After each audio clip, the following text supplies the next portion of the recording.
Hi everyone. Today I'll be presenting our work on an LLM-based framework to derive population statistics of myocardial perfusion defects from MPI SPECT clinical reports. Now, myocardial perfusion imaging, in short MPI SPECT, is an established, well-validated, and cost-effective procedure for diagnosis and evaluation of coronary artery disease. Now, in recent years, many AI-based computational imaging algorithms are showing strong promise in MPI SPECT applications. These include attenuation compensation methods, dose reduction methods, computer-aided diagnosis methods, and many, many more.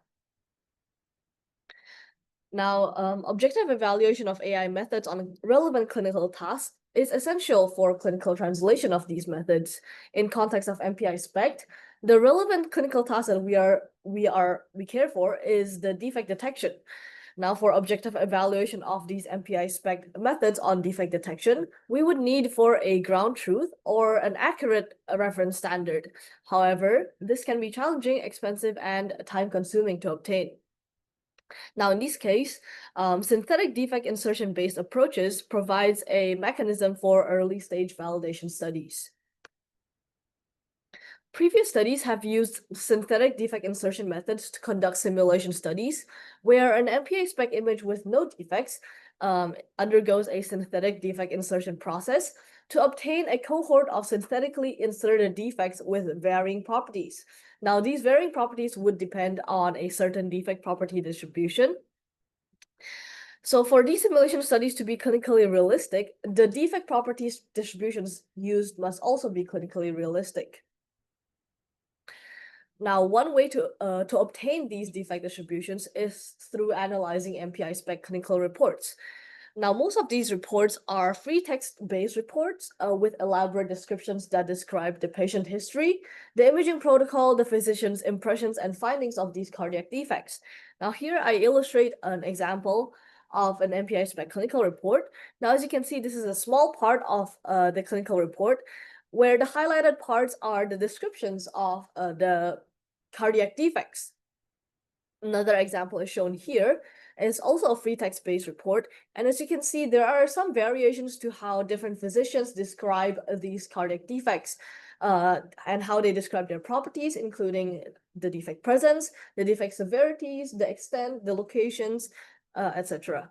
So as you can see, although defect distributions can be obtained from analysis of clinical reports, it is time-consuming, labor-intensive, and practically challenging to do, especially if we are looking to obtain distributions which would need analyzing hundreds or maybe thousands of these clinical reports. So our study aimed to develop an LLM-based framework to derive clinical distributions of MPI SPECT defect properties. So here's the framework of our study. So we considered a HIPAA-compliant large language model, namely WashU ChatGPT. And for this study, we considered a dataset of MPI SPECT patients that were imaged at Barnes-Jewish Hospital. From these dataset, we randomly sampled 1,000 MPI SPECT clinical reports. And these patients, the clinical reports were then fed into the framework, which was prompt engineered and validated beforehand. They were fed into an automated prompt handler. Now, what this prompt handler does is that it consecutively enters these clinical reports into the large language model and also simultaneously saves the output of the LLM. Now, the output of the LLM was prompt engineered to give us the defect presence, the location, the size, severity, reversibility, and diagnosis of these cardiac defects. And from this information, we can then obtain a population-based MPI defect statistic. So how this framework was validated was that, firstly, we conducted a manual analysis on a test set of 100 patients by a trained individual to obtain a reference standard. Then, the LLM framework was then applied to the same test set of 100 patients.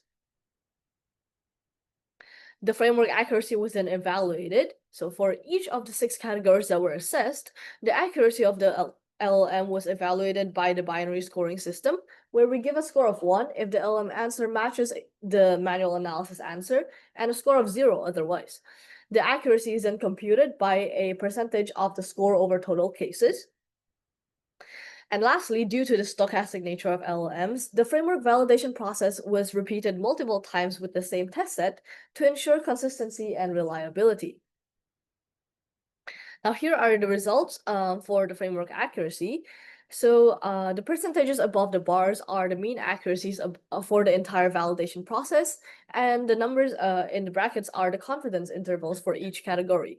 So as you can see, across all categories, we have a mean accuracy of 97%. And this is the time efficiency against manual analysis, where the LLM only required 6.4 seconds per case, giving it an efficiency of 5.8 times faster. Now note that here the manual analysis was done by a trained individual with no rest in between the entire test set. So from these results, we can see that the framework was able to efficiently and accurately obtain MPI SPECT defect properties from clinical reports. Then here are the results of the population-based defect statistics that we had obtained by applying this framework. So first, we obtained the defect prevalence distribution, where we saw that there is a non-uniform defect prevalence with the no defect cases being more prevalent. And in the size and severity distribution, again, we can see a kind of non-uniformity throughout, where we saw that moderate defects are the most prevalent and mild severity defects are the most prevalent. As for the location distribution, we assessed both the actual locations and the circumferential locations, and we saw that apical defects are the most prevalent, and we also saw a non-uniformity in the circumferential locations. And lastly, we assessed the reversibility and diagnosis distribution, where we saw that reversible and ischemia defects are more prevalent than infarctions. So all in all, from these results, we observed a substantial non-uniformity in defect characteristics across the patient population. So in conclusion, the proposed LLM-based framework was able to efficiently and accurately obtain MPI SPECT defect properties from clinical reports. And the population-based statistics that we had obtained reveals a substantial non-uniformity in the defect statistics, which in turn offers us a window to improve the clinical realism of future virtual clinical trials and objective evaluation of our AI-based methods. However, it is important to note that the study was done on one single center, so it does not reflect the distributions across multi-center populations. But however, our results provide motivation to further apply this to multi-center populations. That is all for my presentation. I would like to thank my lab members and the collaborators who have helped on this project. Thank you.